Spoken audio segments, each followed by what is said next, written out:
on était obligé. Merci. Au cœur des débats depuis quelques semaines, l'abeille apparaît comme le maillon indispensable à notre écosystème et pourtant, sa population décroît de manière inquiétante. En moyenne, chaque année, les apiculteurs perdent 30% de leur cheptel en cause. Les pesticides, des conditions météo difficiles, une agriculture intensive. Mais peut-on envisager un monde sans insectes pollinisateurs? Quelles seraient les conséquences pour l'homme, pour la planète? Comment peut-on endiguer cette mortalité des abeilles à notre niveau? On va voir ça avec nos invités du jour. Pascal Gousset, bonjour. Bonjour. Vous êtes apicultrice à Léguevin, près de Toulouse, et présidente de l'association IDAPI. IDAPI, c'est l'Institut pour la sauvegarde des abeilles et de l'apiculture. Et à vos côtés, on accueille Paul Ferbe, bonjour. Bonjour. Vous êtes fils et petit-fils d'apiculteurs, apiculteur vous-même, spécialiste des abeilles. Vous avez également écrit Abeilles, gardiennes de notre avenir, qui vient de paraître aux éditions Rustica. En 20 ans, la production de miel a été divisée par 3 en France. Les colonies d'abeilles s'effondrent. Alors, quelles en sont les différentes causes? Premier tour d'horizon avec Bérénice Lemestre et Pauline Osmuc. Patrick est apiculteur depuis plus de 20 ans. Mais malgré son expérience, ces colonies d'abeilles s'affaiblissent.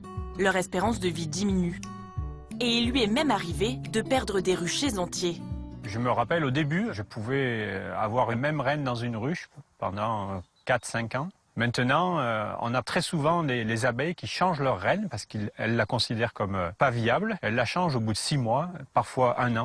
Alors, pour continuer à vivre de son métier, il a dû augmenter le nombre de ruches. Il en possède désormais 400, répartis entre le Vaucluse et l'Ardèche. Mais comme au niveau national, sa production de miel ne cesse de diminuer à cause de la mortalité des abeilles. Nous, à la coopérative, globalement, sur les 45 apiculteurs, on est 30% de moins. Cette hausse de la mortalité des abeilles est multifactorielle. Changement climatique, présence du frelon asiatique et persistance d'un acarien, le varroa. Mais ce qui l'inquiète, ce sont aussi les pesticides potentiellement utilisés sur des cultures alentours.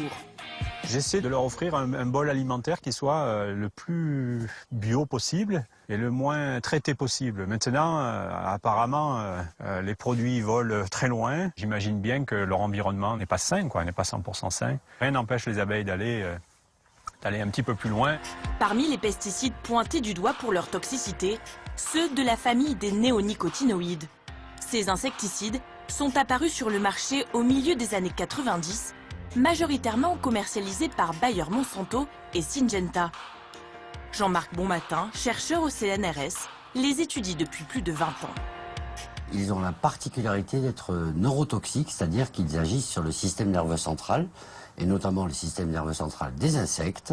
Ils le bloquent de sorte que ces insectes qui sont exposés à ces néonicotinoïdes finissent par mourir d'une crampe généralisée en quelques secondes ou à quelques minutes selon leur taille. Ces pesticides, dits systémiques, peuvent être contenus à l'intérieur même de certaines semences, utilisées en agriculture conventionnelle et intensive. Des semences traitées, auxquelles on a ajouté un colorant pour les repérer. Il s'agit d'un traitement préventif pour protéger les cultures contre d'éventuels ravageurs. De ce côté-ci, des semences de maïs traitées à l'imidaclopride, donc c'est la formulation commerciale Gaucho. Et ici, vous avez des semences de tournesol qui étaient traitées avec du fipronil avant qu'il soit interdit. Et donc c'est la formulation Régent dont on a beaucoup parlé au milieu des années 2000. Quand la plante va germer, l'insecticide va se diffuser dans toute la plante, des racines jusqu'aux parties aériennes, y compris les fleurs. Lorsqu'une abeille viendra butiner le pollen ou le nectar, elle sera donc à son tour intoxiquée et contaminera ensuite sa ruche.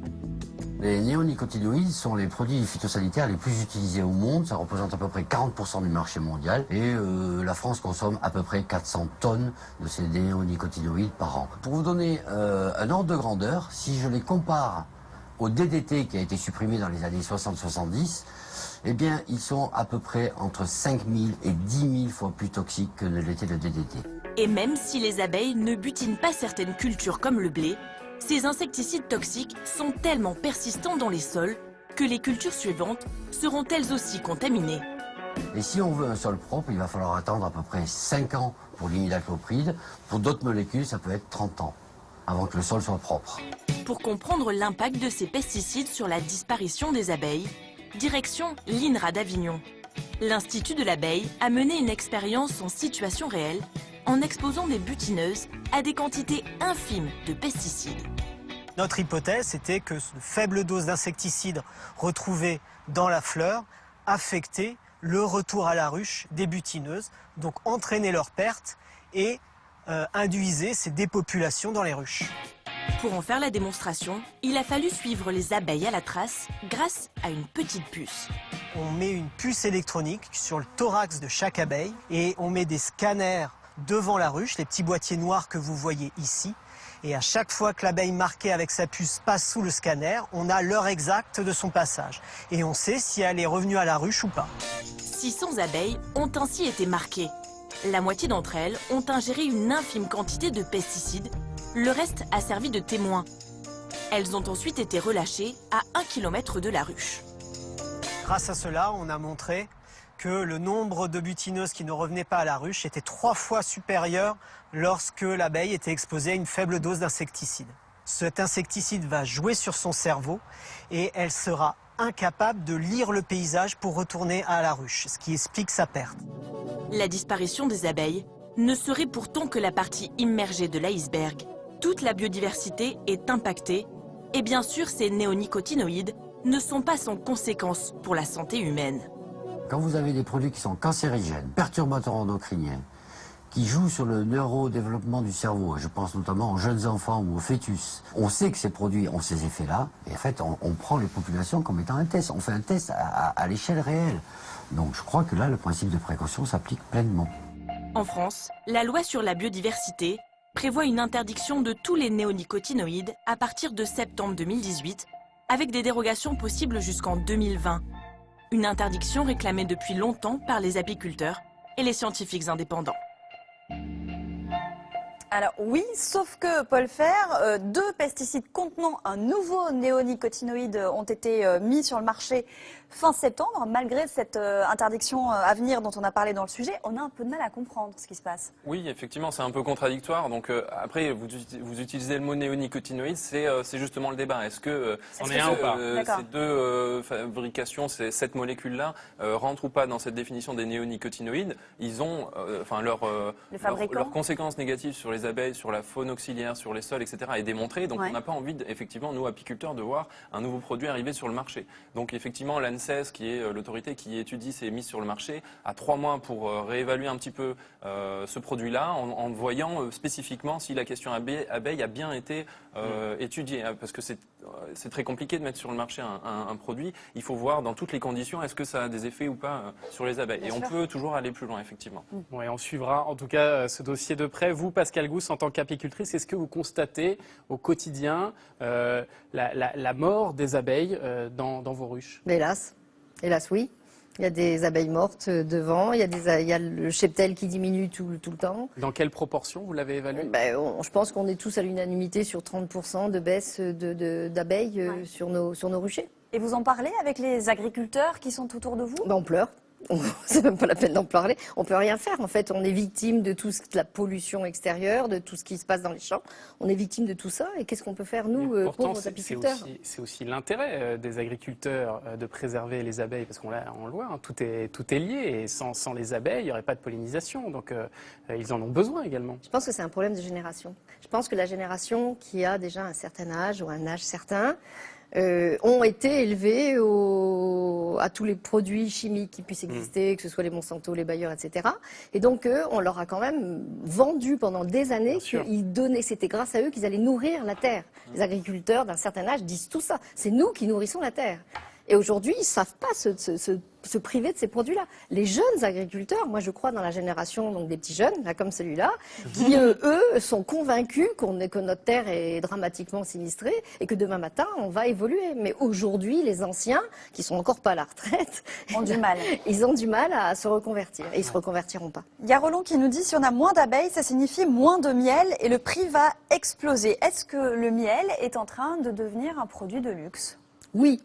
Alors oui, le mot luxe peut-être est à voir, je ne sais pas si c'est le bon terme, mais en tout cas un produit noble, ça c'est sûr, parce que c'est bien plus que du sucre, il y a des propriétés médicinales, etc., énergétiques, on est sur un produit qui derrière a un travail, il y a des terroirs, hein, des effets millésimes, exactement comme le vin aujourd'hui. Ce qui justifie un prix qui est en train de clairement augmenter aujourd'hui déjà ? Alors qui a augmenté jusqu'en 2015 et qui depuis stagne bizarrement alors qu'il y a d'autres produits de la consommation, je pense au beurre, je pense à d'autres produits, le blé qui augmente. Mais parce qu'on en importe de plus en plus peut-être du miel, non ? Exactement, là on touche à un autre problème de l'importation, etc., de la concurrence entre le miel français et le miel étranger, éventuellement des études qui montraient que 30% des miels en Europe pouvaient représenter des problèmes de falsification, en tout cas pouvaient contenir des miels qui venaient d'ailleurs, hein, notamment de Chine. Exactement, c'est ça, hein. Du sucre aussi. Oui, c'est ça, mais à la limite même pas du miel, quoi, d'autres choses. Ouais. Si je peux me permettre juste, un miel, ça doit coûter cher.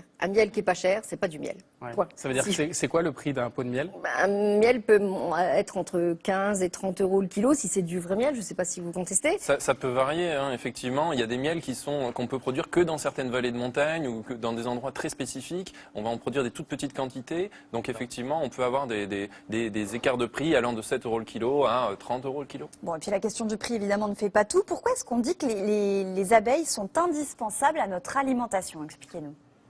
Si vous voulez, je réponds. Donc, allez-y. elles pollinisent les abeilles au sens large, et puis on peut même élargir à tous les pollinisateurs. Ils pollinisent 75% des cultures, et ce qui va représenter en fait dans notre assiette 30%, 35% de ce qu'on mange tous les jours. Voilà. 35% de ce que l'on mange est directement ou indirectement lié à ce travail des abeilles et des autres directement, insectes. Et si on parle de l'indirect, par exemple, on a un verre de lait sous les yeux. Là, on voit un plateau avec pollinisation. C'est un exemple concret, là, c'est un petit déjeuner. Voilà, et sans pollinisation. Et on voit donc qu'il y a beaucoup de fruits, de noix qui vont disparaître. Alors ça, c'est tant que les abeilles sont là. C'est ce qu'on a aujourd'hui. Et tant que les insectes pollinisateurs, hein, on va élargir un petit peu, sont là, on peut produire tout ça. Exactement. Oui. Et on voit même que le lait diminue parce que les produits laitiers et la viande seront impactés par une baisse des pollinisateurs. Comment le lait peut être impacté ? Beaucoup de plantes qui servent à nourrir, on appelle ça les plantes fourragères, qui servent à nourrir le bétail, dépendent de la pollinisation. Exactement, les prairies, etc. Oui. L'orange pressée, c'est terminé. Oui. Le café, pourquoi le café ? Ou le café ou le chocolat, il y a des fleurs. Les deux, voilà, ouais. C'est une fleur qui a besoin. Il y a des fleurs. Quand on parle de pollinisation, on parle de reproduction de la plante, c'est-à-dire que la fleur va devenir une graine ou des fruits. Je vous trouve optimiste parce qu'il n'y aura pas non plus de deuxième plateau. 85% de la végétation qui pousse en Europe, on le doit aux insectes pollinisateurs. C'est l'UNEF qui a un très joli slogan à propos de l'abeille, elle dit la sentinelle de l'environnement. L'abeille est en fait le reflet de ce qui se passe. Que se passe-t-il si demain il n'y a plus d'abeilles ? Il n'y a plus 80% des fleurs, des arbres, plus d'arbres, plus d'oxygène. C'est toute la vie qui disparaît. Alors contrairement à ce que l'on croit, ce n'était pas Einstein qui avait dit que 24 heures, 24 ans. Voilà. Après la mort des abeilles, l'homme disparaîtrait. Donc ça n'a jamais été Einstein. C'est une phrase prononcée dans un congrès de dentistes à Bruxelles. Je vous jure que c'est vrai. Par un dentiste, il y a une cinquantaine d'années. Non, mais déjà à l'époque, on se préoccupait du devenir de l'apiculture. Mais il est vrai que si demain les abeilles disparaissent, tous les autres insectes vont disparaître aussi. On parle que des abeilles. Tous les insectes aujourd'hui sont confrontés à une disparition alarmante. C'est la vie qui disparaîtra. Et regardez, on a aussi récupéré cette image qui vient d'une association américaine et qui a également fait cet exemple dans un supermarché avec les abeilles. Et voilà ce qui se passe si les abeilles disparaissent. Le supermarché se vide de manière drastique. Voilà, ça illustre à encore plus grande échelle ce qu'on vient de montrer sur le plateau, mais c'est très très impressionnant. On a des exemples concrets, là encore, les amandes par exemple. En quoi les amandes peuvent être impactées par cette disparition sur les amandes? C'est le premier arbre qui fleurit, si je ne me trompe pas, c'est le premier arbre qui fleurit au mois de mars-avril. Les fleurs roses sont merveilleuses, les abeilles sont dessus, et s'il n'y a plus d'abeilles, il n'y aura plus de pollinisation. Et puis les amandes, on les utilise aussi, en particulier aux États-Unis, je crois, pour une migration importante des abeilles. Exactement, 80% de la production mondiale des amandes vient de Californie, spécifiquement l'État de Californie, qui a recours à une pollinisation dirigée, on appelle ça, il fait venir, les amandiculteurs font venir 1,6 million d'abeilles, de ruches, pardon. C'est la plus grosse migration animale qui existe sur la planète. Donc on déplace 1,6 million de ruches. Exactement, on peut avoir 60 000 abeilles par ruche. Qu'est-ce qu'on en fait après de ces abeilles? Il faut absolument qu'il y ait cette présence de ruches pendant la floraison de l'amande pour qu'il y ait justement une production d'amandes. Les fleurs vont devenir des fruits et s'il n'y a pas une bonne pollinisation, on n'obtient pas ça. Et les agriculteurs, les amandiculteurs sont maintenant prêts. On a vu le prix de location des ruches qui a augmenté. On arrive maintenant à $200 la ruche pour ces 2 semaines. Et donc on les prend à un endroit et après on va les déplacer dans une autre région pour aller faire une autre pollinisation, ce qui fatigue énormément les abeilles. Exactement, donc le métier est assez différent aux États-Unis d'apiculteur. On tire la plupart de ses revenus de la pollinisation, du service qui est rendu aux agriculteurs. Donc c'est les amandes effectivement, après il y a les agrumes en Floride, on remonte aussi pour les pommes dans l'État de Washington, vous voyez, il y a tout un circuit. Et puis le miel finalement ils en font un petit peu et le marché du miel est un petit peu différent, là ça devient technique, il est un petit peu différent aux États-Unis, c'est-à-dire qu'il y a beaucoup plus de miel d'importation et autres. Étonnant, mais effectivement, c'est un autre métier. Et la culture du miel est assez différente là-bas aussi. Il est concurrencé par le sirop d'érable, par du sucre, etc. Et on voit moins l'intérêt de parler de miel de cru, d'associer à une fleur particulière, à un terroir particulier. Il n'y a pas toute cette histoire, toute cette connaissance aussi au niveau du public. En tout cas, on comprend que les enjeux économiques sont très importants. Est-ce qu'on a déjà une idée aujourd'hui? On peut estimer le coût financier de la disparition des abeilles? Bien sûr. Donc il y avait une étude qui a été menée en partie d'ailleurs par des chercheurs français. Je pense à Bernard Vessière notamment, de l'INRA à Avignon, qui avait chiffré à 153 milliards d'euros chaque année le service de la pollinisation. Ça c'est le chiffre mondial. En France, et en France, on est à 2,9 milliards. Il y a un téléspectateur, une téléspectatrice qui nous dit j'ai entendu dire que parfois les hommes remplacent le travail des abeilles et là on marche vraiment sur la tête. Qu'est-ce que c'est que cette histoire? En Asie, particulièrement, il y a tellement de disparition des abeilles qui pollinisent avec des pinceaux.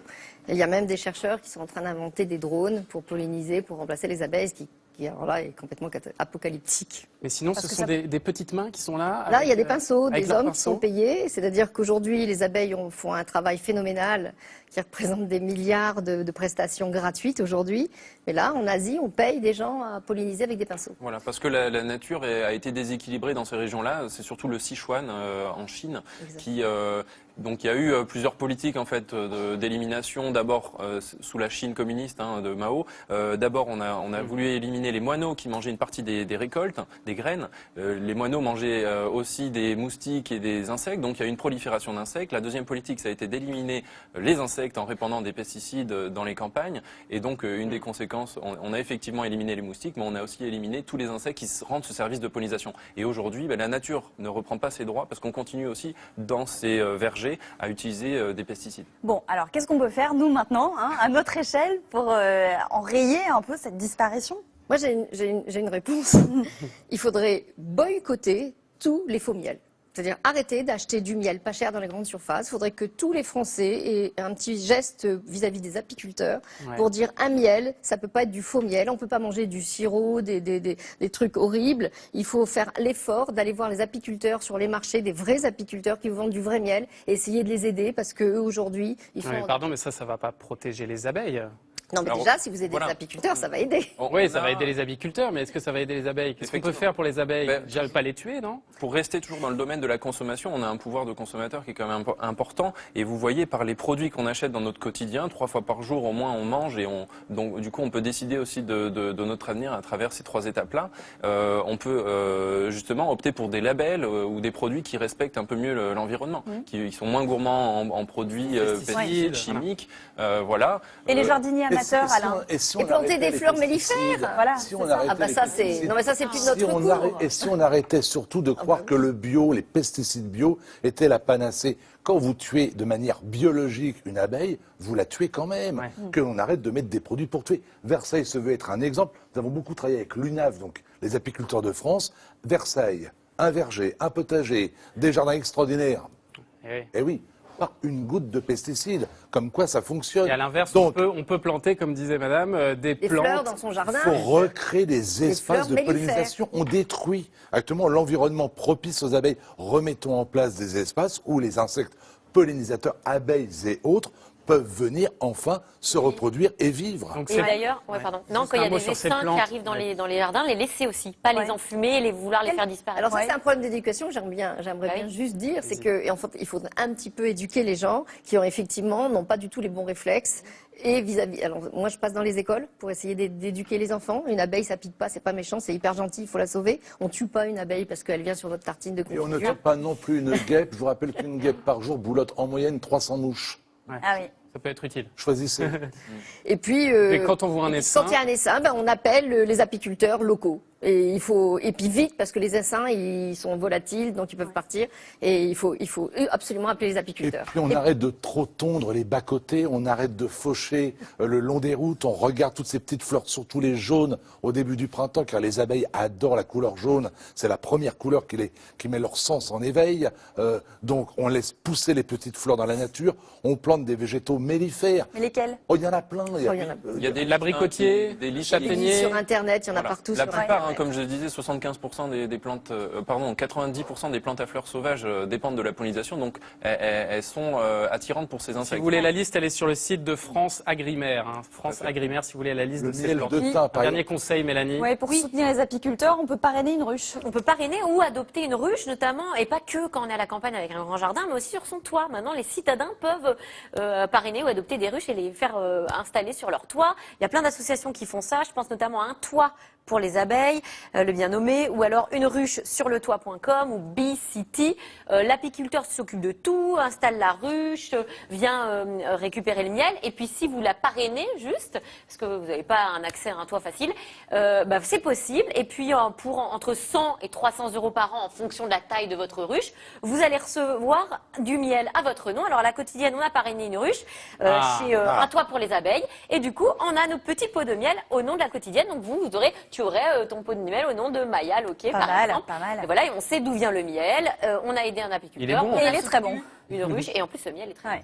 Eh ben, merci beaucoup. Merci d'être venu sur ce plateau et merci Anaïs Cadraon qui nous a aidé à préparer ce dossier. Le miel, on va le déguster dans quelques minutes avec Farida dans son petit plat. Mais c'est le moment de retrouver le dernier épisode de notre feuilleton de la semaine sur les reconversions. On vous présente aujourd'hui Thomas. Il a abandonné son travail à la télé. Non.